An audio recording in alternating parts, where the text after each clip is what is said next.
Feia estona que era fosc. Només a l'oest, al cel de sobre del llac, encara hi havia una mica de llum grisa. Jo no duia llum. D'una banda, perquè gairebé sempre estava espatllat. Potser era la bombeta, o el portalàmpada, o el fil.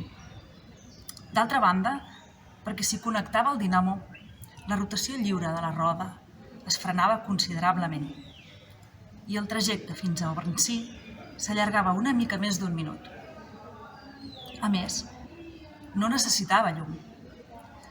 Podia fer el recorregut amb els ulls tancats.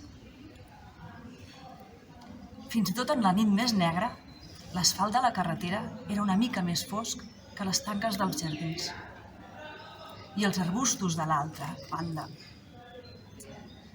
De manera que per circular-hi només calia anar pel lloc més negre i mantenir sempre el camí. En aquell començament de la nit, anava rebent, amb la tercera posada, encorbat sobre el manillar. El vent fresc em xiulava a les orelles. El temps era fresc i humit, i de tant en tant sentia olor de fum.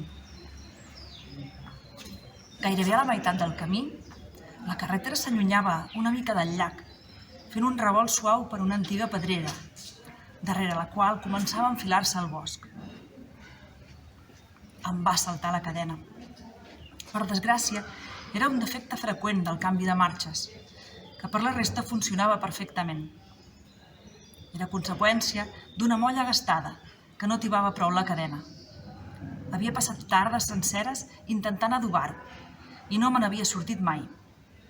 Em vaig aturar, vaig baixar i em vaig inclinar per sobre la bicicleta, per alliberar d'una batzegada la cadena encallada entre el pinyó i el quadre i tornar-la a col·locar a l'engranatge, amb moviments lents dels pedals.